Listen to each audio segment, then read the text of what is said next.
Welcome back. It's Maya and Colleen again, and we're going to be talking about the care of equines at Castle Rock and beyond. So first off, how do you determine what an equine will eat once they get here? So it depends on what their body condition is, what they've been fed previously. If they're an owner surrender where they come to us and we know what they've been fed, I try to keep it as close to that as possible, unless there's a reason. We have had, donkeys that have been getting scoops of grain and things like that, which they do not need. Or if the horse is underweight and needs a little more weight, we might switch them to a higher fat food or something like that. If they are emaciated, such as the horses coming in from animal control cases frequently are, we determine if they need a whole refeeding protocol or if they've had some access to food and they don't need to be quite as restrictive in the beginning. The ones that need the full refeeding protocol, we have to be very careful with those horses because their digestive system has basically shut down. If they've reached a body condition score of 1, usually it is because they have not had any access to food.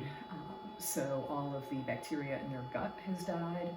And if you give them too much food too quickly, it can actually shock their system and they can have what's called refeeding syndrome, and they can die from that. And we have never had a horse have refeeding syndrome, which is fantastic, but that is why it's very important. If we have a horse that's a body condition score of 1 and the feed board says 1 cup of food, it means a literal cup of food because we have to introduce it very slowly to restart all of that gut bacteria.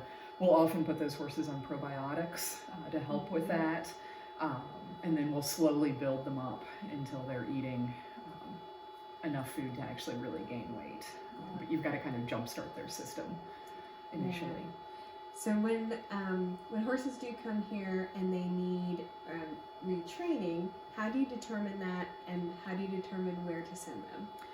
So we have a network of trainers that we work with. I think we've got about 3 or 4 that we primarily use. And for horses that are sound and able to be ridden, but have not been ridden in a while, or have been ridden but we know they have some behavioral issues, those are the ones that we'll send out to trainers to make them more adoptable.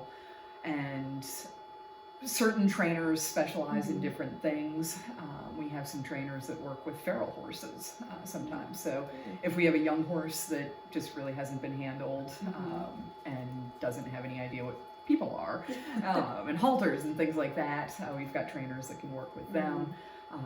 The thoroughbreds that we had come in, we've got some trainers that specialize more in working with restarting thoroughbreds. So I just play matchmaker and see who's going to be the right fit for the horse. Nice. So how do you determine which horses will go to foster?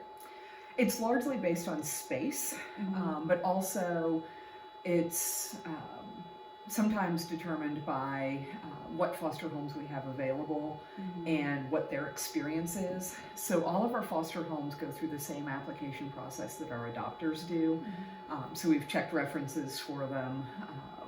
We know what their facility is like, what sort of horses they're capable of handling. So, for example, stallions, we don't always have room for them at Castle Rock, but we have a couple of fosters that are able to handle stallions. So if we need to bring some in, I'll see if they have room and are able to take them. We have some fosters that are able to handle medically critical horses, but most of our fosters are not. So if we don't have room for those medically critical horses at Castle Rock, we have to reach out to the fosters we have. They can handle those and hope that they have space. So when the equines are here, what should volunteers look out for and watch for, like things to tell you that you need to know about?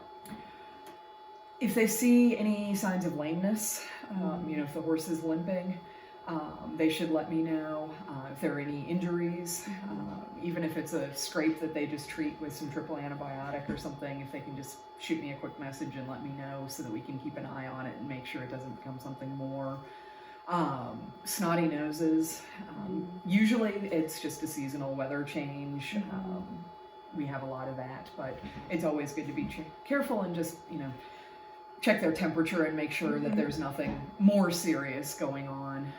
If a horse is not eating at all, that's a cause for concern. If they only eat part of their food, it's not usually a concern. They get distracted or they're just not hungry that day. That's not that big a deal, but if they're not eating at all, that's pretty concerning. Okay, well, thank you very much, Maya. And right, so we'll be back next time with more on the adoption process.